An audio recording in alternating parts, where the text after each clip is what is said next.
Tonight, you'll be dozing off from the backseat of your parents' car, softly cradled by the gentle hum of the engine as it travels homeward late at night along a country highway.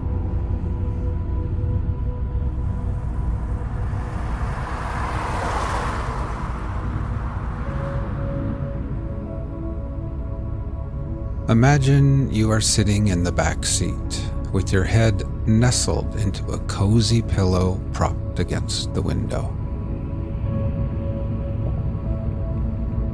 You are gazing out at the moonlit countryside, and on your face is a soft and secret smile.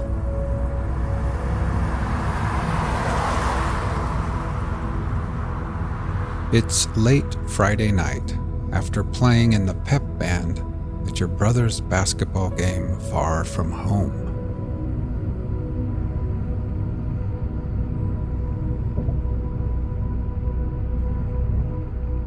Your kid's sister has nodded off already.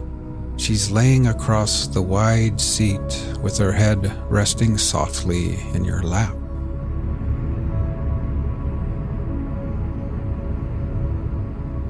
You are tired too after a long week of high school and homework, but you're also full of wonder, and that smile on your face is perfectly concealed in the shadows, only illuminated sporadically by the flickering flashes of light cast from the headlights of oncoming cars.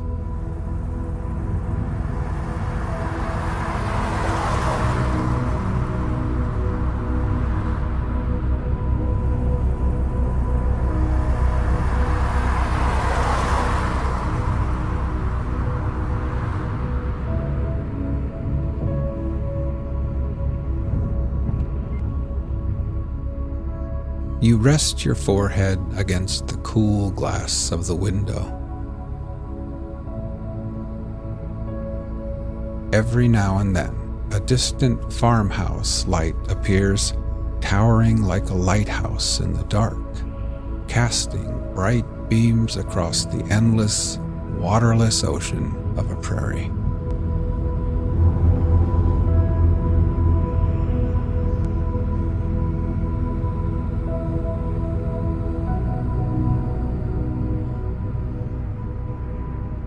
Now, slowly we'll begin to relax.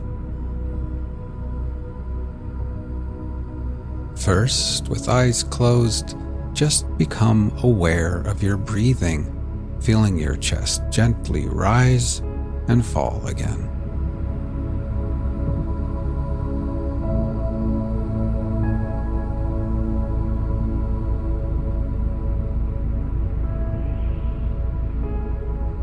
Next, we'll try taking a few deeper breaths, filling our lungs with air, holding it, and then gently exhaling and letting it all go.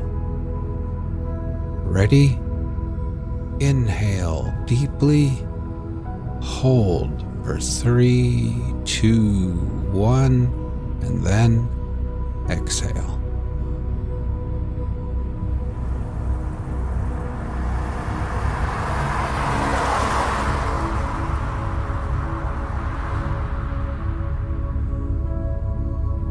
One more time.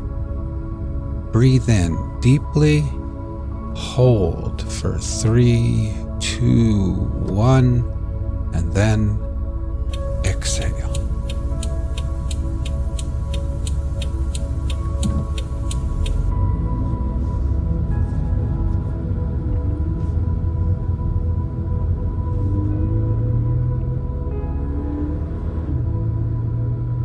And try thinking to yourself, as I sit here in the back seat, I can feel gravity's pull tugging me gently back towards Earth. With every exhale, I can feel the weight of the day slipping away.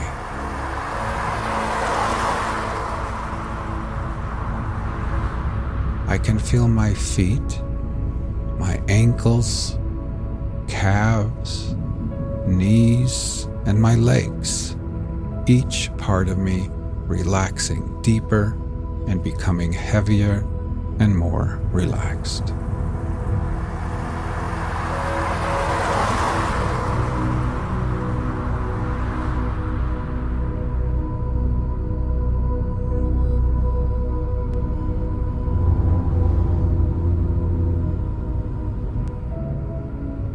Up in the front seat, your parents recap and relive the big game.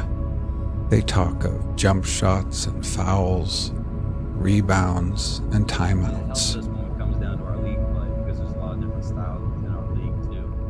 You close your eyes, but when you picture the crowded gymnasium, you remember something much sweeter than basketball.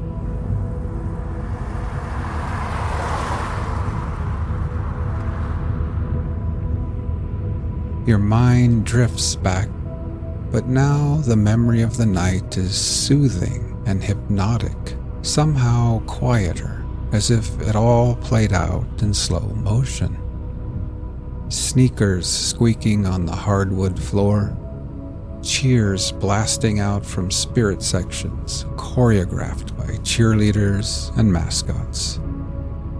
The aroma of popcorn and hot dogs snaking its way from concessions all the way through the hot air, above the teams and players and referees, and then high into the packed stands where you and the band played and cheered and sang.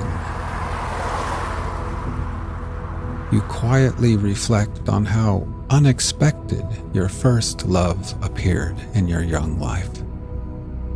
It feels as if the universe brought it to you slowly, and yet, in the end, also unexpectedly in a flash.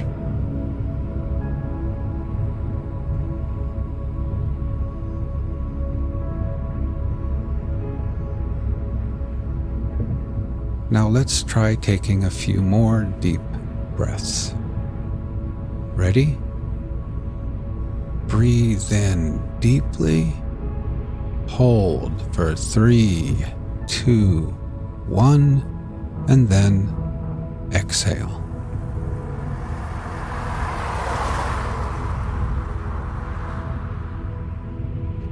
Try continuing on your own, and while doing this, try thinking to yourself, as I sit here, my whole body feels heavy and relaxed. With every exhale, I can feel gravity pulling me back towards Earth gently. I can feel my head, my shoulders, my neck becoming relaxed and at ease. And my legs are heavy and at peace with gravity's pull. Now my whole body, my legs and feet, my arms and hands, my torso, my head and neck and shoulders, my whole body is completely at peace, relaxed, and at ease.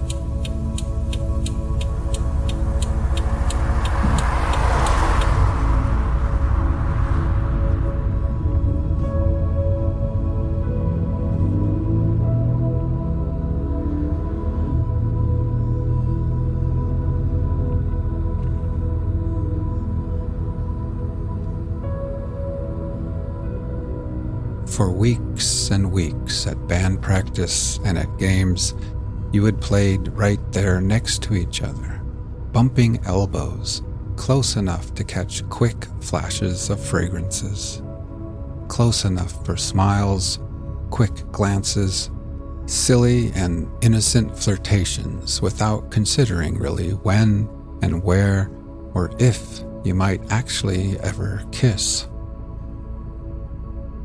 And then, unexpectedly, tonight, it just happened.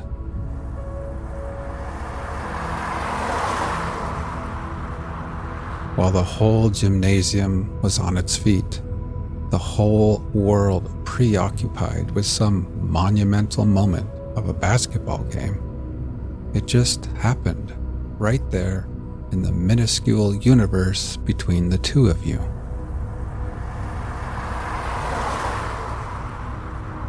When you think about it now, falling in love was a lot like those farmhouse lights out there in the darkness.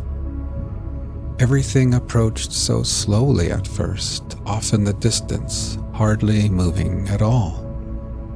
And then, love gained momentum and approached you carefully and timidly, getting closer and closer, and before you knew it, before you both knew it, true love had rushed up on you in a heartbeat, irresistible and suddenly undeniable.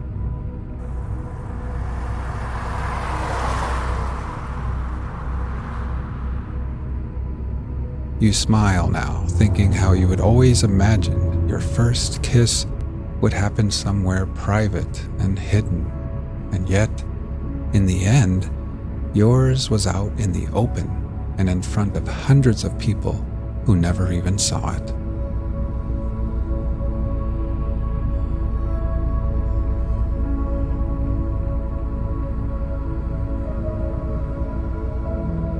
As your parents dial in the AM radio, you finally close your eyes and lean back.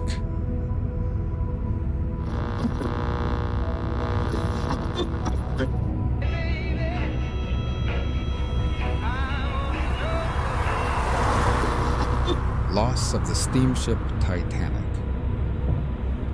Report of a formal investigation into the circumstances attending the foundering on April 15, 1912, of the British steamship Titanic of Liverpool after striking ice in or near latitude 41 degrees 46 minutes north, longitude 50 degrees 14 minutes west, North Atlantic Ocean, whereby loss of life ensued. Section 6. The Board of Trade's Administration. Extension of life-saving apparatus tables. It will be seen that I have given priority in importance to the form of ships' boats, rather than to their number on the principle that a few reliable boats are of greater value than a large number of indifferent ones. But if the former desirable condition can be obtained by the proposed alterations in our rules as to measurement, etc., we are freer to approach the question of adding to the number of boats provided for in the existing tables. As with the question of ratio D to B dealt with by the advisory committee last year, so with the question of boat increase and relative increase of cubic capacity dealt with by them on the same occasion, perhaps the board might inform the committee that they are not satisfied that a slightly different recommendation might not have been made had the matter been still further considered at the time. Referring to the table of boat capacities computed by them particularly, it might be helpful if the board laid before them for consideration the table, which I attach hereto and submit as showing a more reasonable proportionate increase in capacity than appears so far, in my opinion, in the other papers before us. It will be seen in this statement that the number of boats recommended by the advisory committee is practically retained, but the unit of increase in capacity is put at 300 cubic feet. Perhaps I should state here what actuated me in fixing upon this rate of increase. I realized that in all probability it would become the practice on these large liners to provide boats under davits which would contain the entire cubic feet required by the LSA rules. That is, the quantity required by rule under davits plus the addition of 3/4. And it occurred to me that if, after the figure 5,500 cubic feet, the increase of capacity were uniform and moderate, It would result in a total at 1 3/4, which would, by incidence, fit in with the scale of boats already recommended as requisite in the report of the advisory committee, and in my own, that is, assuming that the boats are of 500 cubic feet. Example, take a vessel of 30,000 tons and under 35,000 tons. According to the table I submit, she would be required to have by the 1 3/4 rule a total boat capacity of 12,500 cubic feet, which at 500 cubic feet per boat equals 24 boats nearly. There should be no difficulty on the large ships in carrying this quantity under davits. That is, 18 directly under davits and 6 boats inboard. Please see incidental table attached. Mr. A.H. Young, Professional Advisor of the Board of Trade. March 28, 1912. Please see the accompanying incidental table showing how this number of boats can provide for the 3/4 additional capacity also, if of about 500 cubic feet per boat to 600 cubic feet. 1/4 of the above boats may be carried inboard, but they should not exceed 500 cubic feet in capacity, so that they may be readily drawn up to the davits. AHY, March 30th, 1912. Draft Amendment of General Rules. 1. Boats. All boats shall be constructed and properly equipped as provided by these rules, and shall be of such form and proportions that they shall have sufficient freeboard and ample stability in a seaway when loaded with their full complement of persons and equipment. All thwart and side seats must be fitted as low in the boat as practicable, and bottom boards must be fitted so that the thwarts shall not be more than 2 feet 9 inches above them. All boats and other life-saving appliances are to be kept ready for use to the satisfaction of the Board of Trade. Internal buoyancy apparatus may be constructed of wood or of copper or yellow metal of not less than 18 ounces to the superficial foot, or of other durable material. Section A. A boat of this section shall be a lifeboat of whaleboat form, properly constructed of wood or metal, having for every 10 cubic feet of her capacity, computed as in Rule 2, at least 1 cubic foot of strong and serviceable enclosed airtight compartments, so constructed that water cannot find its way into them. In the case of metal boats, an addition will have to be made to the cubic capacity of the airtight compartments, so as to give them buoyancy equal to that of the wooden boat. Section B. A boat of this section shall be a lifeboat of whaleboat form, properly constructed of wood or metal, having inside and outside buoyancy apparatus together equal in efficiency to the buoyancy apparatus provided for a boat of section A. At least 1/2 of the buoyancy apparatus must be attached to the outside of the boat. Section C. A boat of this section shall be a lifeboat properly constructed of wood or metal, having some buoyancy apparatus attached to the inside and or outside of the boat, equal in efficiency to 1/2 of the buoyancy apparatus provided for a boat of section A or section B. At least 1/2 of the buoyancy apparatus must be attached to the outside of the boat. Section D. A boat of this section shall be a properly constructed boat of wood or metal. Section E. A boat of this section shall be a boat of approved construction, form, and material, and may be collapsible. 2. Cubic capacity. The cubic capacity of an open boat and of a deck boat of section D or section E shall be ascertained by multiplying the product of the length, breadth, and depth by 6, subject, however, to the following provisions.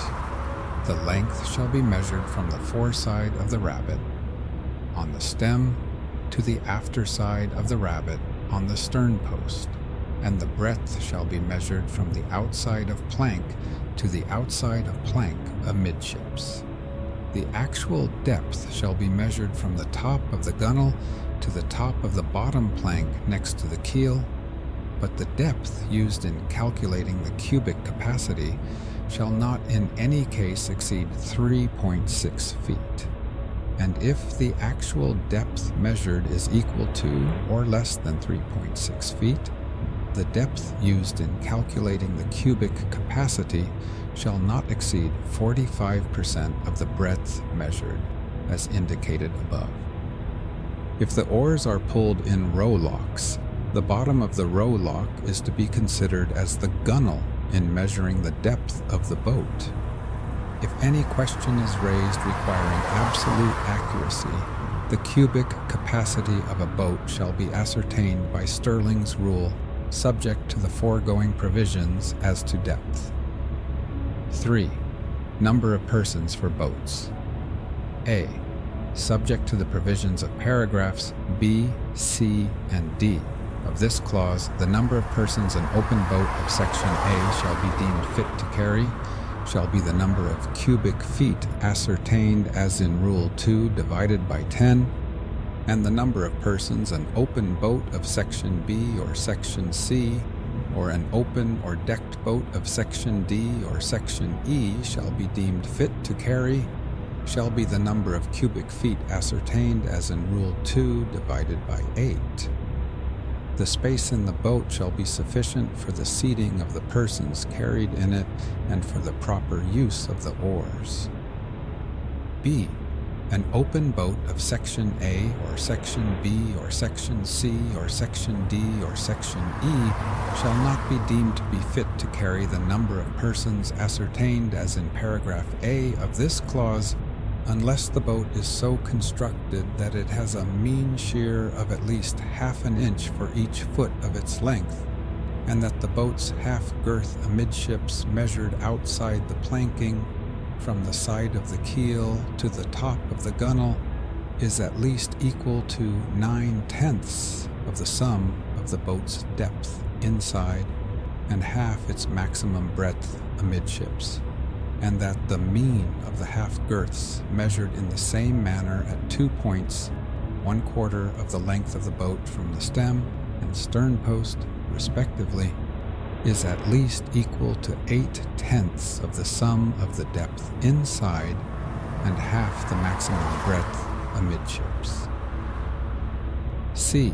A decked boat of Section D or Section E shall not be deemed to be fit to carry the number of persons ascertained as in paragraph A of this clause, unless the top of the deck amidships is at a height above the water approved by the Board of Trade when the boat is so loaded.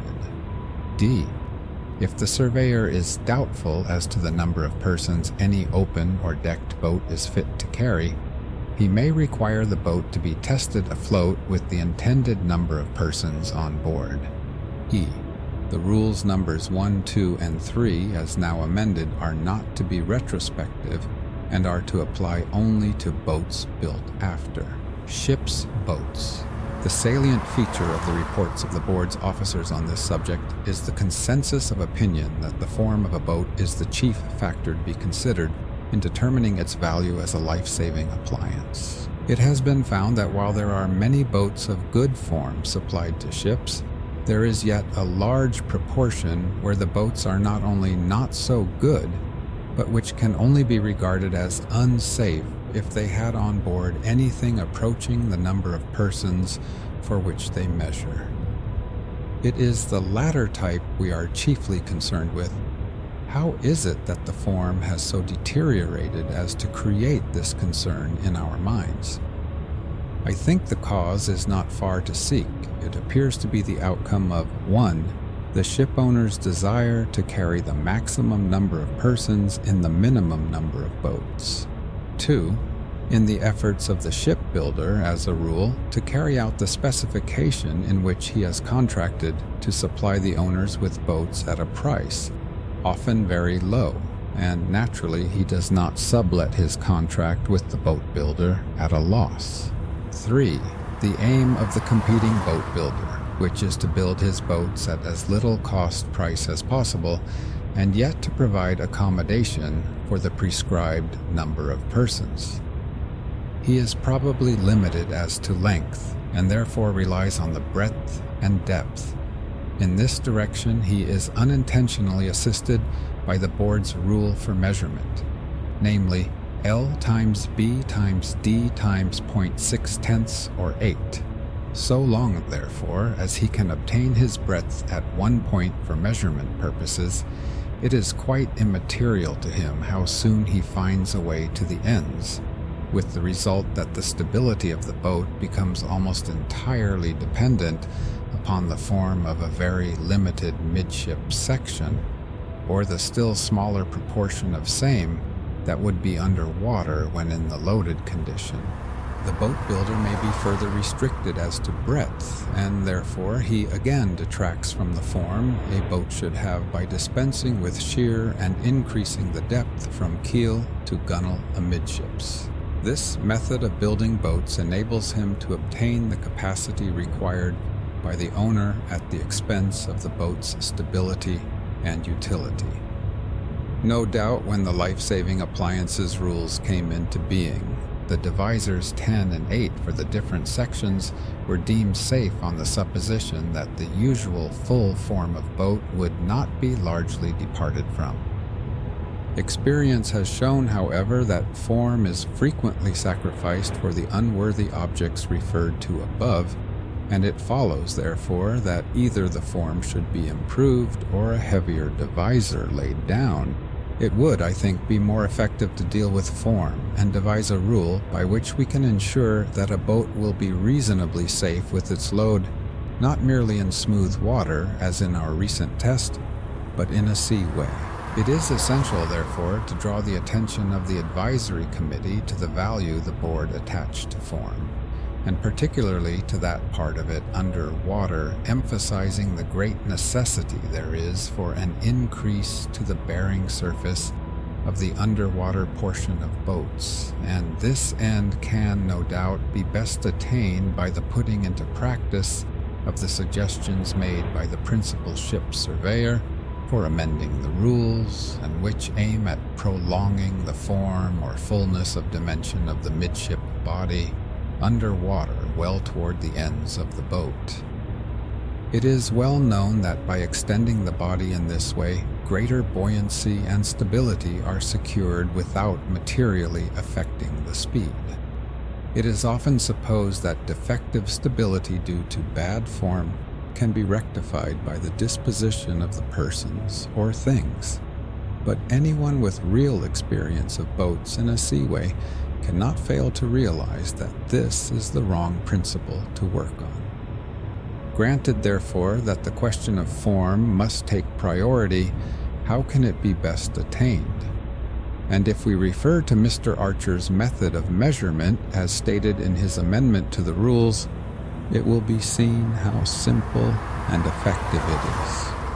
For the purpose of illustration, we might take the model of a ship's boat obtained through the board surveyors at Glasgow, the dimensions of which enlarged to scale represent a boat of LBD divided by 30.0 times 8.5 times 3.5, and is an embodiment of the proportions amidships and at quarter distance from each end proposed by Mr. Archer. It cannot be too strongly urged that for a ship's lifeboat to be fit to carry the number of persons it measures for in any degree of safety, whenever it may be required at sea, the underwater or bearing surface should be carried out to the ends as much as possible and all straight lines avoided. The bows of many of the existing types of boat are examples of the worst possible form for safety, and the counters are as bad, if they can be said to have any. Depth. It appears from the reports that the most generally approved ratio of depth to the breadth is 4:10. This has been established not only by our long experience, but by the numerous tests recently conducted by the board surveyors at various ports, and the attention of the advisory committee might be drawn to this fact. It is, of course, necessary also to have a good freeboard, but a well-proportioned boat does not require so much freeboard as the commoner type, as with proper sheer and underwater surface she is easy in a seaway.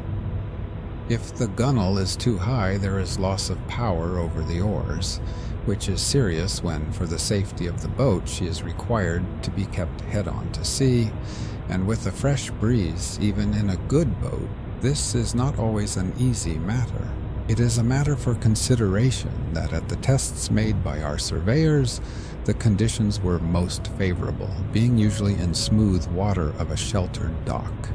And in not a few instances, considerable anxiety was felt for the safety of those on board when crowded in accordance to the existing rules.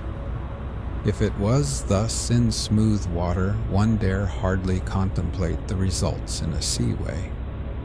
If the ship owner does not see to it that a safe type of boat is provided, then the number of persons to be accommodated in boats which do not come up to the proportions deemed safe by the Board of Trade should be very considerably curtailed. AHY, March the 23rd, 1912. Construction of ships' boats. It will, I think, be useful to consider the principal factors that govern the dimensions of boats forming part of the life-saving apparatus in merchant ships.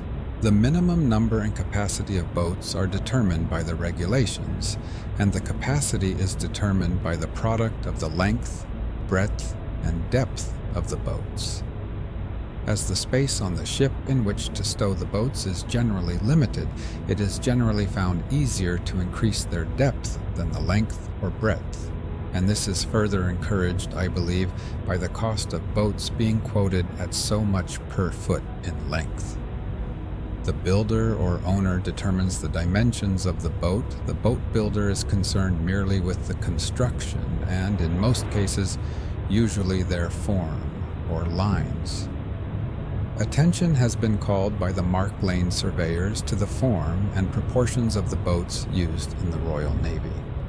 The proportion of depth to breadth is greater than is apparent from the particulars given, as all boats larger than a 30-foot gig have 6.5-inch washboards above the gunwale, and even the gigs and many of the smaller boats have portable washboards. It must also be remembered that all the Navy boats are square-sterned except the whaleboat, and are designed with easy lines so as to make good sailors. No air cases are fitted, and the seats are kept very low. The boats are not provided simply as life-saving appliances. As a matter of fact, the life-saving equipment of a warship is extremely small. It is true that each type of boat is given a certain life-saving capacity, which is ascertained by crowding in as many men as practicable with boat in still water and all equipment on board. This number agrees closely with that obtained by the board's rule L times B times D times 0.68. These boats, moreover, have a much smaller freeboard than is considered desirable in the merchant navy, but the occupants are all under discipline and in charge of experienced seamen. In the mercantile marine, it may and often does happen that the boats are crowded with panic-stricken men, women, and children, and instances have occurred, I believe, wherein there has not been a single man in the boat who has ever handled an oar before. Having these points in view, I do not agree that the Navy type of boat is the most suitable for our purpose. The chief desiderata in a ship's boat as a life-saving appliance are: 1. To carry the maximum number of people without overcrowding, and with 2. A reasonable amount of stability and freeboard. 3. And without undue interference with the use of oars. 1. Is almost wholly dependent on the length and breadth of the boat, provided 2. Is satisfied. Depth has very little influence on it. For example, take a boat 30 by 9 by 3.5.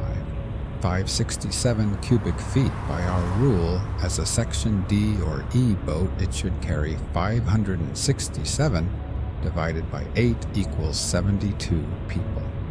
Such a boat should allow 30 by 9 by 8 over 72 equals 3 square feet of area per person at the gunwale, which should be ample if all sit in the bottom, who cannot find seating room on the side benches or thwarts.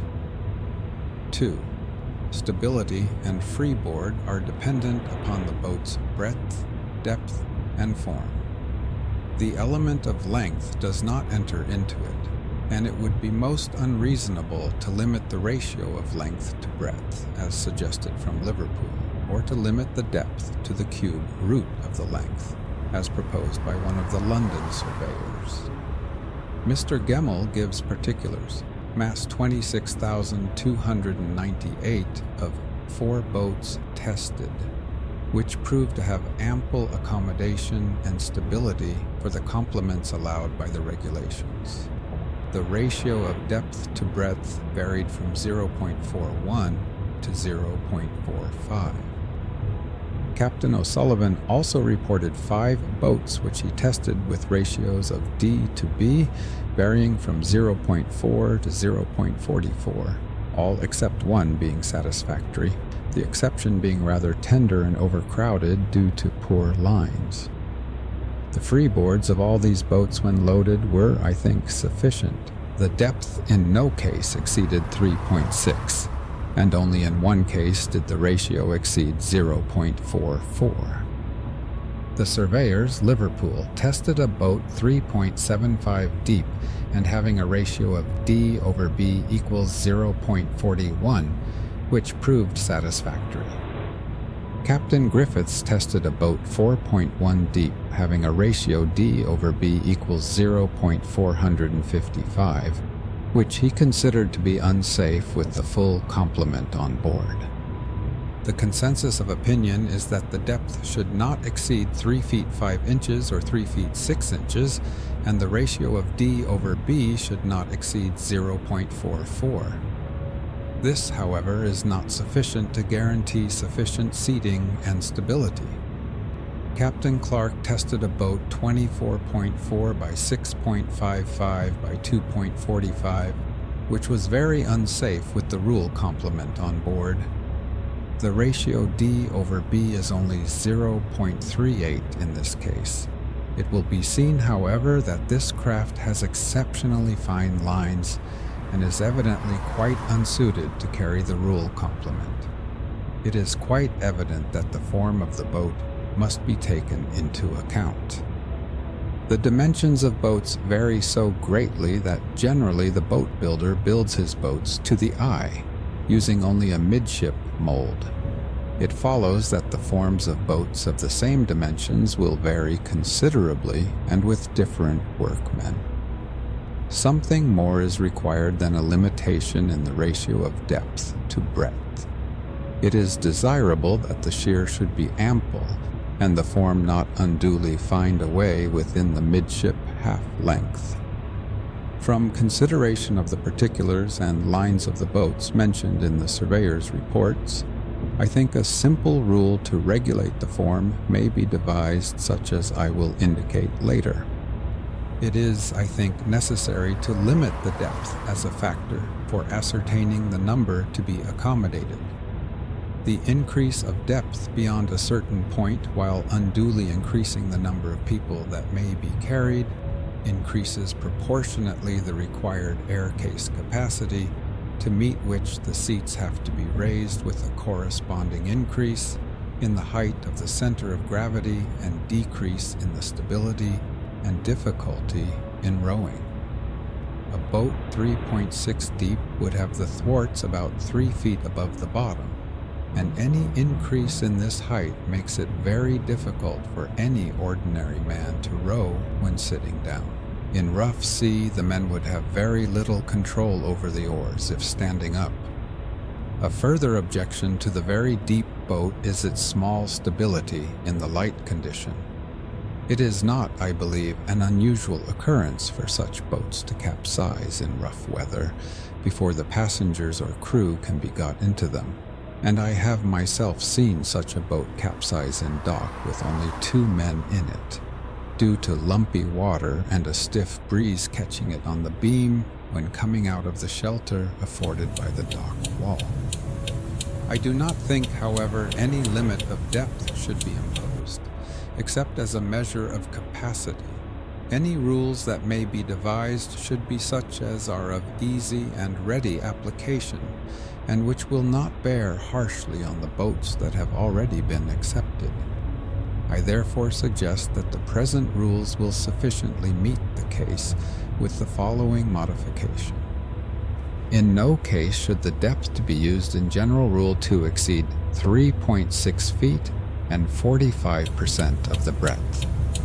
In all cases where the actual depth is 45% of the breadth or less, the maximum number of persons, as ascertained by Rule 3, should not be allowed unless the boat has been found capable of carrying that number by actual test in the water, or unless the boat has at least 1/2 inch of shear per foot of length, and the half girth amidships measured outside the plank from the side of the keel to the top of the gunwale is at least 90% of the sum of the depth and the half breadth, and the mean of the half girths as similarly measured at 1/4 the boat's length from the stem and stern post are at least 80% of the sum of the midship depth and half breadth.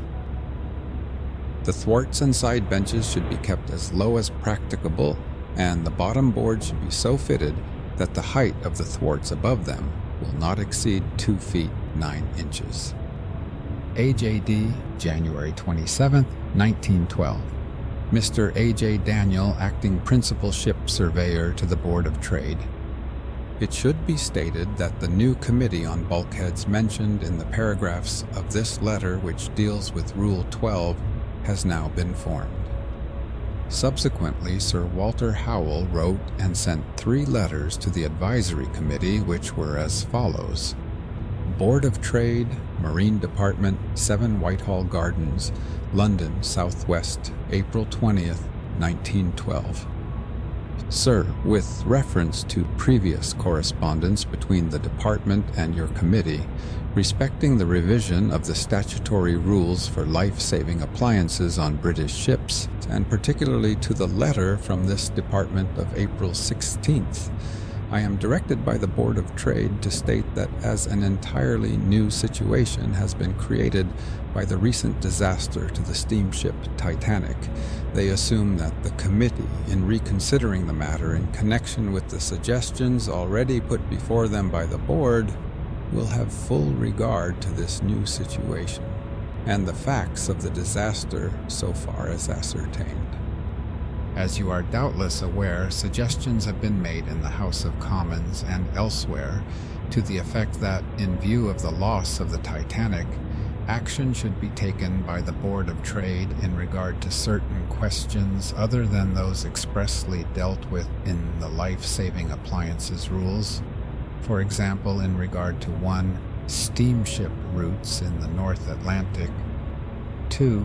the speed of steamers where there may be dangers to navigation, and 3.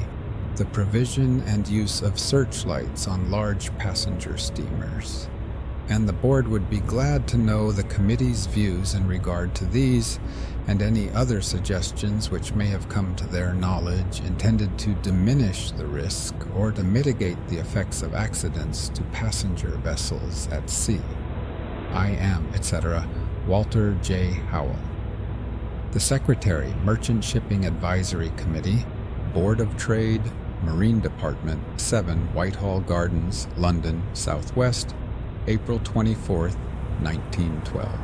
Sir, with reference to previous correspondence between this department and your committee respecting the revision of the statutory rules for life-saving appliances on British ships, and particularly to the letter from this department of April 16th, in which you were informed that the question of the proposed amendment of the rules so as to admit of decked lifeboats being stowed one above another or one under an open lifeboat was under consideration, I am directed by the Board of Trade to state, for the information of your committee, that the Board of Trade will be glad if the committee will consider whether any, and if so what, amendments of the rules, and in particular of the rule of April 19th, 1910, and the rule of June 14th, 1911, are, in their opinion, desirable with the object of supplementing the boats immediately under davits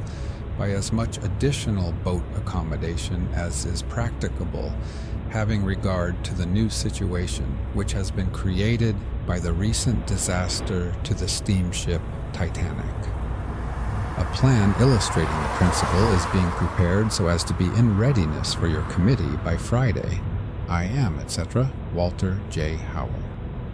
The Secretary, Merchant Shipping Advisory Committee, Board of Trade, Marine Department, 7, Whitehall Gardens, London, Southwest, April 25th, 1912.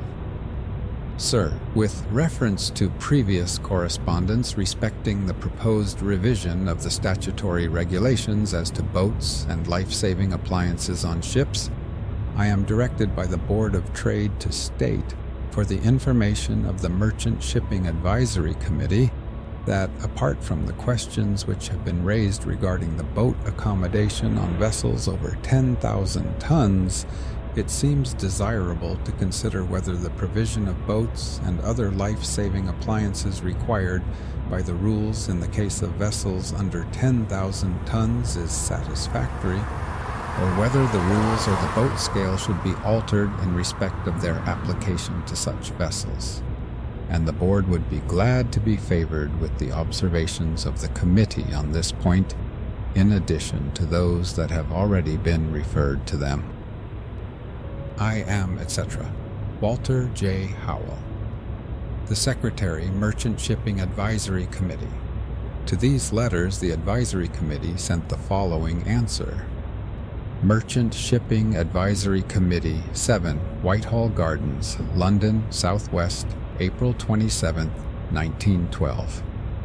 Sir, we are desired by the Merchant Shipping Advisory Committee to inform you that your letters of the 16th, 20th, 24th, and 25th instant were brought before the committee at a meeting held yesterday. The committee fully recognized that the proved impossibility of keeping such a vessel as the Titanic afloat after a collision with ice until the arrival of outside succor has created an entirely new situation, which was neither in the contemplation of the Board of Trade nor of the committee in the consideration of the extension of the existing boat scale in regard to vessels of 10,000 tons and upward. In advising on such extension in July last, the committee aimed at providing ample boat accommodation on large passenger vessels in accordance with the principles that were adopted by the original Life-Saving Appliances Committee, and which principles had apparently been fully justified by many years of experience.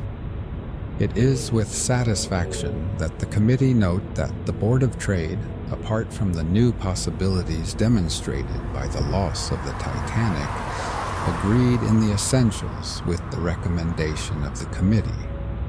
In face of the new facts, the committee at their meeting yesterday reopened entirely the question of the revision of the boat scale for large passenger vessels, with a view of providing the maximum of protection for the passengers and crew in the event of an overwhelming disaster, whilst at the same time maintaining the principles in regard to the stability and seagoing qualities of the ship itself, and to the prompt and efficient handling of the boats carried under the existing scale, which hitherto have proved not only essential to safety, but also adequate for all ordinary emergencies. The questions involved are not free from difficulty, but they will receive the immediate attention of the committee. Pending their consideration, the committee note that assurances have been received by the Board of Trade from representatives of most of the large passenger lines to the effect that every effort will be made to equip their vessels at the earliest possible moment, with boats and rafts sufficient to accommodate all persons on board.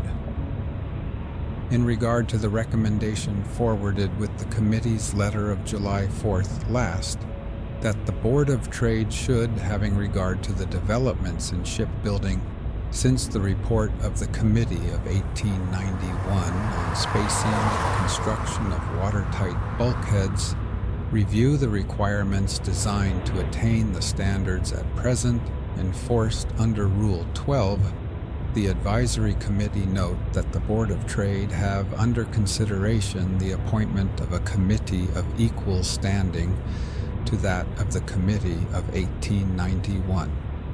In view of the great importance of this question, the Advisory Committee desire us respectfully to urge that such a committee be appointed at as early a date as possible.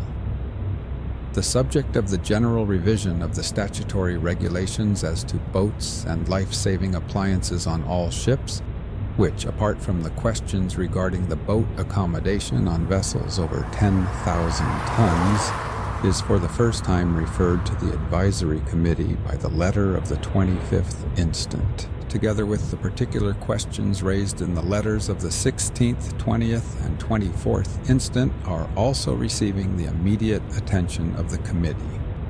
At yesterday's meeting, subcommittees were appointed to give immediate consideration to the subjects requiring detailed examination. These subcommittees will pursue their inquiries concurrently, and we are desired by the Advisory Committee to inform you that their investigation into the revision of the life-saving appliances rules will be proceeded with as expeditiously as possible. We are, etc., Norman Hill, Chairman, R.W. Matthew, Secretary, Sir Walter J. Howell, KCB, Assistant Secretary, Marine Department, Board of Trade. This letter was acknowledged by the Board of Trade on May 10, 1912, as follows. Board of Trade, Marine Department, 7, Whitehall Gardens, London, S.W., May 10, 1912. Sir, I am directed by the Board of Trade to acknowledge the receipt of, and to thank you for, your letter of April 27th, stating that their letters of April 16th, 20, 24, and 25 have been considered by the Merchant Shipping Advisory Committee. The Board observes with satisfaction that, in view of the entirely new situation which has arisen, the Advisory Committee have decided to reopen the question of the revision of the table in the life-saving appliances rules, insofar as it governs the boat accommodation in vessels over 10,000 tons gross. The Board are further glad to observe that the question of a general revision of the life-saving appliances rules is also under consideration by the Committee, and in this connection they presume that, in considering the question of a general revision of the rules, including the table, the Committee will consider the principles on which the requirements as to boat accommodation should be based, including, inter alia, whether the table should continue to be based on tonnage. Any conclusion reached by the Committee on this question would naturally affect the revision of the present table as applying to vessels of more than 10,000 tons, upon which the Committee has already been engaged. The Board agree with the view expressed by the Advisory Committee that the appointment of another committee on the spacing and construction of watertight bulkheads is desirable. Steps have already been taken by the President to form such a committee, and he hopes to be able to announce the names within a few days. A further communication on this point will be addressed to the committee in the course of a few days. The Board are glad to note that subcommittees have been appointed to deal concurrently with the subjects requiring detailed consideration in connection with the revision of the life-saving appliances rules. The Board desire me to add that they assume that the Committee, in considering the matters referred to them, will have regard to all important aspects of the question of life-saving appliances, whether expressly dealt with in the statutory rules or not, and in particular to the essential question of the adequacy of the provision for lowering and manning the boats and rafts carried by vessels. I am, etc., Walter J. Howell, the Secretary, Merchant Shipping Advisory Committee, 7 Whitehall Gardens, Southwest. This finishes the history of the action of the Board of Trade in relation to the provision of boat accommodation on emigrant ships. The outstanding circumstance in it is the omission, during so many years, to revise the rules of 1894, and this, I think, was blamable, notwithstanding the excuse or explanation put forward by Sir Alfred Chalmers. I am, however, doubtful whether, even if the rules had been revised, the change would have been such as to have required boat accommodation, which would have increased the number of lives saved. Having regard to the recommendations of the Advisory Committee, the Board of Trade would probably not have felt justified in making rules, which would have required more boat accommodation than that with which the Titanic was actually provided.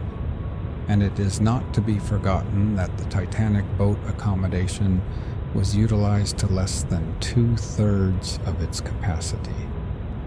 These considerations, however, afford no excuse for the delay of the Board of Trade. The gross tonnage of a vessel is not, in my opinion, a satisfactory basis on which to calculate the provision of boat accommodation. Hitherto, I believe it has been accepted as the best basis by all nations. But there seems much more to be said in favor of making the number of lives carried the basis and for providing boat or raft accommodation for all on board. Rule 12 of the Life-Saving Appliances Rules of 1902, which deals with watertight compartments and boat accommodation, ought to be abolished. The provision of such compartments is of supreme importance, but it is clear that it should not be sought at the expense of a decrease in boat accommodation. When naval architects have devised practical means for rendering ships unsinkable, the question of boat accommodation may have to be reconsidered, but until that time arrives, boat accommodation should, where practicable, be carried for all on board. This suggestion may be thought by some to be extravagant. It has never been enforced in the mercantile marine of Great Britain, nor, as far as I know, in that of any foreign nation. But it appears, nevertheless, to be admitted by all that it is possible without undue inconvenience or undue interference with commerce to increase considerably in many cases the accommodation hitherto carried, and it seems therefore reasonable that the law should require an increase to be made. As far as foreign-going passenger and emigrant steamships are concerned, I am of opinion that, unless justification be shown for deviating from this course, such ships should carry boats or rafts for all on board. With reference to the second branch of the complaint against the Board of Trade, namely that their officials had failed to exercise due care in the supervision of the vessel's plans and in the inspection of the work done upon her, the charges broke down. Suggestions were made that the board's requirements fell short of those of Lloyd's registry, but no evidence was forthcoming to support the suggestions. The investigation of the charges took much time, but it only served to show that the officials had discharged their duties carefully and well. Powers of the Board of Trade as regards the supervision of designs of vessels. The Titanic was efficiently designed and constructed to meet the contingencies which she was intended to meet. The bulkheads were of ample strength. They were sufficiently closely spaced and were carried up in the vessel to a height greater than sufficient to meet the requirements of the 1891 Bulkheads Committee. but I am advised that the ship could have been further subdivided so that she would probably have remained afloat longer than she did. The Board of Trade have, however, apparently no power to exercise any real supervision in the matter of subdivision. All they have express power to insist upon in this connection with respect to any steam vessel is that there shall be 4 watertight bulkheads, a provision quite inadequate for safety in a collision damaging the vessel abaft the collision bulkhead. They can also, if invited by the ship owner, but not otherwise, exercise supervision under Rule 12. This supervision, I am told, they have been invited to exercise in only 103 cases over a period of 18 years. In 69 of these cases, the board have expressed their satisfaction with the subdivision provided. It seems to me that the board should be empowered to require the production of the designs of all passenger steamers at an early period of their construction, and to direct such alterations as may appear to them to be necessary and practicable for the purpose of securing proper watertight subdivision.